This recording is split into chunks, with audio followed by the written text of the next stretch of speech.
Bonjour et bienvenue dans ce deuxième épisode du Point Histoire sur Annonay.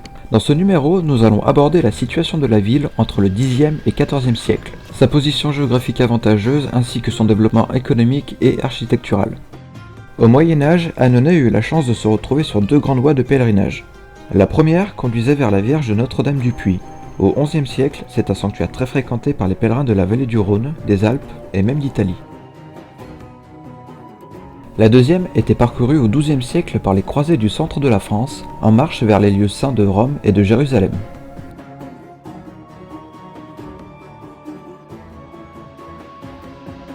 Pour pouvoir accueillir et s'occuper de tout ce petit monde, il a fallu construire tout un tas de bâtiments. Des institutions de charité, des monastères, des hôpitaux. Quasiment tous les emplacements de la ville étaient possédés par les chanoines de Saint-Ruf. Un chanoine, c'est un membre du clergé en gros. D'ailleurs, jusqu'aux guerres de religion, les clercs vont représenter jusqu'à la moitié de la population annonayenne. À cette même époque, Annonay était aussi habité par des seigneurs appartenant à des familles puissantes et fortunées. La famille Roussillon par exemple. En 1105, Guigues III, comte d'Albon, fit construire un château sur la bosse rocheuse qui domine la Canse et la Dôme, qu'on appellera plus tard Bourville, actuel emplacement du collège Notre-Dame. Ce château était entouré d'une enceinte qui abritait quelques demeures annexes de la famille du seigneur.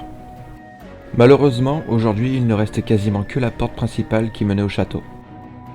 Entre le XIe et XIVe siècle, la ville dut se munir de remparts pour se protéger des brigands et mercenaires qui sévissaient à l'époque, avides de richesses et de sang, entre autres joyeusetés. 5 portes permettaient de contrôler les entrées et sorties. Les portes de Saint-Marcel, Sainte-Marie, Canse, Deume et Maleton. Et elle était jonchée également de tours de guet. Ah oui, un peu comme toi, tiens. C'est très joli tout ça, mais malheureusement ça n'a pas empêché la ville d'être pillée à plusieurs reprises. Par exemple, en 1362 par les Tarvenus, qui ont ravagé toute la région du Lyonnais. Les remparts n'ont pas empêché non plus la propagation de la peste noire qui sévissait en Europe vers 1345 et qui a fait de nombreuses victimes. Et je pense qu'on va s'arrêter là pour aujourd'hui. Il y a encore pas mal de choses à dire sur le développement économique et industriel de la ville par exemple. Mais c'est un pan de l'histoire qui mériterait presque un épisode à lui tout seul. Un épisode qui risque d'arriver plus vite que prévu d'ailleurs. Sur ce, je vous retrouve sur la page Facebook pour plus de petites infos et je vous dis à la prochaine.